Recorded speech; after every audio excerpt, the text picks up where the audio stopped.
اللہ رب العزت کا ہمارے اوپر بہت بڑا احسان ہے کہ اللہ تعالیٰ نے ہمیں انسان بنایا۔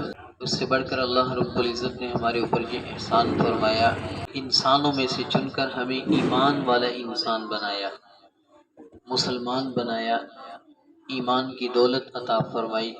اس سے بڑھ کر اللہ رب العزت کا ہمارے اوپر یہ بہت بڑا احسان ہے کہ اللہ تعالیٰ نے ہمیں اپنے آخری نبی حضرت محمد صلی اللہ علیہ وسلم کی امت میں پیدا فرمایا۔ اس پر ہم اللہ رب العزت کا جتنا بھی شکر ادا کریں بہت کم ہے۔ حضور صلی اللہ علیہ وسلم کے ساتھ محبت کا طریقہ قرآن مجید میں اللہ رب العزت نے بیان فرمایا کہ اے نبی، ہر کوئی آ کر آپ کو کہتا ہے مجھے آپ سے محبت ہے، میں آپ سے پیار کرتا ہوں، آپ ان کو ایک طریقہ بتلا دیں، اگر وہ طریقہ اپنا لیں گے، اس طریقے پر چلنا شروع کر دیں گے تو ان کو کہنے کی ضرورت نہیں ہوگی کہ میں آپ سے محبت کرتا ہوں، میں آپ سے جو ہے عقیدت رکھتا ہوں۔ بس جو بندہ بھی آپ کے سامنے ہو، آپ سے دور ہو، آپ کے قریب ہو، آپ کے علاقے کا ہو، دوسرے علاقے میں رہنے والا ہو، آپ کے ساتھ اس کی ملاقات ہو یا نہ ہو، پوری دنیا کے انسانوں کے لیے ایک طریقہ بتلا دیا۔ فرمایا ان کو بتا دو، قل ان کنتم تحبون اللہ، اگر تم اللہ کے ساتھ محبت کرنا چاہتے ہو، فاتبعونی، تو میری اتباع کرو، رسول پاک صلی اللہ علیہ وسلم کی اتباع کرو، یحببکم اللہ، پھر اللہ بھی تم سے محبت کریں گے، یغفر لکم ذنوبکم، محبت کے نتیجے میں کیا ہوگا؟ اللہ تمہارے گناہوں کو معاف فرما دیں گے۔ ان اللہ غفور الرحیم، اللہ رب العزت بہت بڑے مہربان اور رحم کرنے والے۔ اصل چیز اطاعت ہوتی ہے، حکم کو ماننا۔ محبت حکم کو نہ ماننے کو نہیں کہتے، بلکہ محبت ہوتی ہی اطاعت ہے۔ محبت کا نام ہی اطاعت ہے اور اطاعت کا نام محبت ہے۔ خالی محبت جو کہہ کر بتانی پڑے کہ میں آپ سے محبت کرتا ہوں، یہ کوئی محبت نہیں ہے۔ صحابہ رضی اللہ عنہم اجمعین نے زبان سے نہیں کہا بلکہ اپنے عمل سے ثابت کیا کہ ہم رسول پاک صلی اللہ علیہ وسلم کے اوپر مر مٹنے والے ہیں۔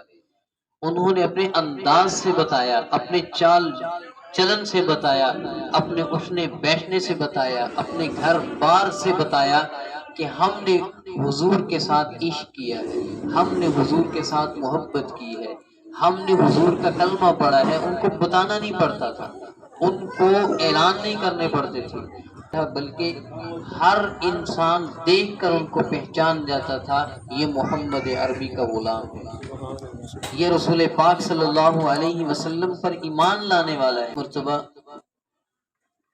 کسی کافر نے اپنا ایک جاسوس بھیجا کہ جو دیکھ کے آؤ مسلمان کیا کرتے ہیں، ان کا عمل کیا ہے۔ جہاں جاتے ہیں کامیاب ہو جاتے ہیں اور دیکھنے میں ان کے پاس کچھ بھی نہیں ہے، سواریاں بھی مکمل نہیں ہیں، ہتھیار بھی مکمل نہیں ہے، پھر بھی یہ کیوں کامیاب ہو جاتے ہیں؟ جو دیکھ کے آؤ ان کا کامیابی کا راز کیا ہے۔ ان کا جاسوس آیا، آ کر اس نے دیکھا، حضور علیہ السلام کو بھی دیکھا، صحابہ کو بھی دیکھا، وہاں دن رات اس نے گزارے اور پھر واپس چلا گیا۔ کہا کہ میں ان کی کامیابی کا راز یہ دیکھ کے آیا ہوں کہ وہ لوگ اپنے نبی کا حکم اس طرح مانتے ہیں کہ جب ان کا نبی بولتا ہے تو وہ خاموش ہو جاتے ہیں، جب ان کا نبی بات کرتا ہے تو خاموشی سے سنتے ہیں، اور جب کوئی حکم کرتا ہے ان کا نبی تو سب کی خواہش یہ ہوتی ہے کہ یہ حکم میں پورا کروں۔ اس بادشاہ نے کہا جب تک ان کا عمل یہی رہے گا، ان کے جذبات یہی رہیں گے، ان کی اپنے نبی کے ساتھ یہی اسی طرح محبت رہے گی، اس وقت تک یہ قوم ناکام نہیں ہو سکتی، ہمیشہ کامیاب ہوئے گی۔ اور آج بھی ہماری ناکامی کا سب سے بڑا سبب یہی ہے کہ ہمارے حضور کی محبت کے درمیان کمی آ چکی ہے۔ ہماری اطاعت میں کمی آ چکی ہے، ورنہ آسمان بھی وہی ہے، زمین بھی وہی ہے، دن بھی وہی ہے، رات بھی وہی ہے، چاند بھی وہی ہے، سورج بھی وہی ہے۔ اسی سورج کی دھوپ صحابہ کرام کے اوپر پڑتی تھی، اسی چاند کی روشنی صحابہ کرام نے دیکھی ہے، ان کو روشنی دیتا تھا، یہی ستارے ان کو راستہ دیتے تھے، ان کو راستہ دکھاتے تھے، اور یہی صحرا تھے جن کے اوپر وہ اپنے پاؤں سے چلتے تھے۔ لیکن ان لوگوں نے اپنے دل سے حضور علیہ السلام کا احترام کیا، حضور علیہ السلام کی اطاعت کی ہے، انہوں نے اطاعت کر کے بتلایا کہ ہم حضور کے عاشق ہیں، اور ہم صرف نعرے لگانے میں صف اول صف پہ ہوتے ہیں، صف اول میں ہوتے ہیں، لیکن جب حکم ماننے کا نام آتا ہے تو پچھلی صفوں میں بھی نظر نہیں آتے۔ اس لیے اطاعت کر کے ہم ثابت کریں کہ ہم حضور علیہ السلام کے غلام ہیں، ہم اپنے نبی کے غلام ہیں، ہم اپنے نبی کے ساتھ محبت کرتے ہیں، بتانا نہ پڑے۔ اور ایک مرتبہ صحابہ کا لشکر جا رہا تھا، تو وہاں پہ ایک صحابی کہیں قضائے حاجت کے لیے گئے، تو واپسی آئے تو قافلہ چلا گیا تھا، وہاں پہ راستہ بھول گئے۔ اب اکیلے ہی چل پھر رہے تھے، وہاں پہ راستے کا کوئی پتہ نہیں تھا، ایک شیر آیا دوڑ سے دھاڑتا ہوا، انہوں نے کہا قریب آنے دو۔ جب وہ شیر ان کے قریب آیا تو کہا تو جانتا ہے میں کون ہوں؟ میں محمد عربی صلی اللہ علیہ وسلم کا غلام ہوں۔ شیر وہیں پہ رک گیا اور اپنی دم ہلانے لگا، یہ سمجھ گئے کہ یہ میرے اوپر بیٹھنا مجھے جو ہے سواری کے لیے پیش کر رہا ہے اپنے آپ کو، تو یہ اوپر بیٹھ گئے۔ کہا کہ مجھے میرے ساتھیوں تک پہنچا دو۔ شیر دوڑتا ہوا ان کو لے کر چلا گیا، ان کے ساتھیوں تک ملا دیا، ان کے ساتھیوں کے ساتھ ملا دیا ان کو۔ میرے بھائیوں، بات کرنے کا مقصد یہ ہے، آج ہم بدل گئے ہیں، زمانہ وہی ہے، ہم نے اپنے کردار کو بدل لیا۔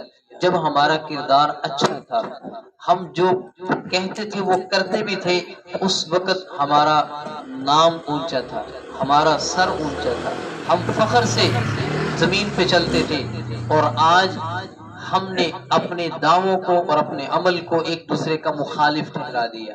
زبان میری اور کچھ کہتی ہے، عمل میرا کچھ اور بتلاتا ہے۔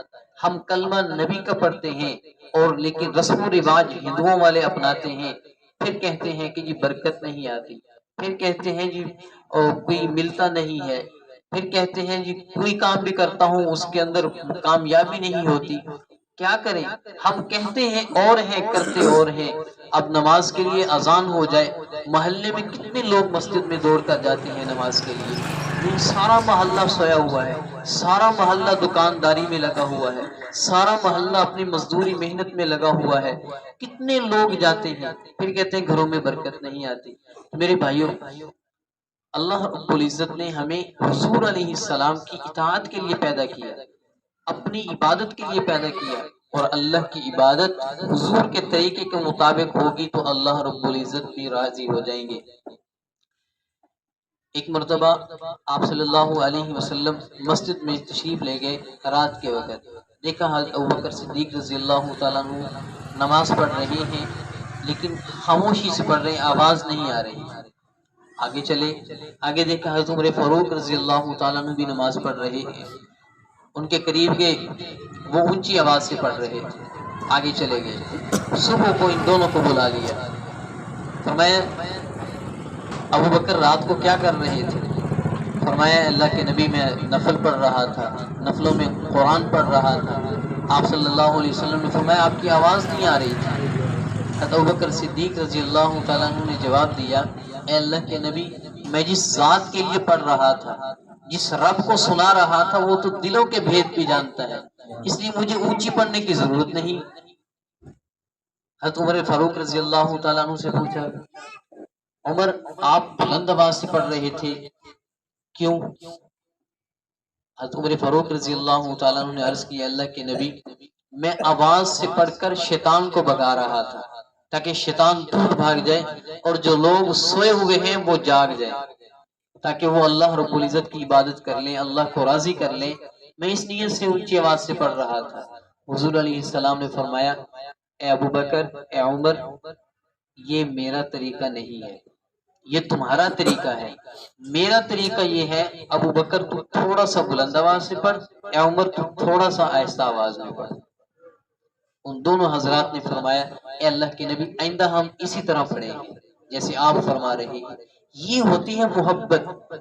اب پہلے اپنی مرضی سے پڑھ رہے تھے، پتہ نہیں تھا پڑھ رہے تھے، اب حضور نے بتلا دیا ابو بکر تو نے تھوڑا سا آواز سے پڑھنا ہے، عمر تو زیادہ اونچی پڑھ رہا تھا، تھوڑا سا اپنی آواز کو پست کر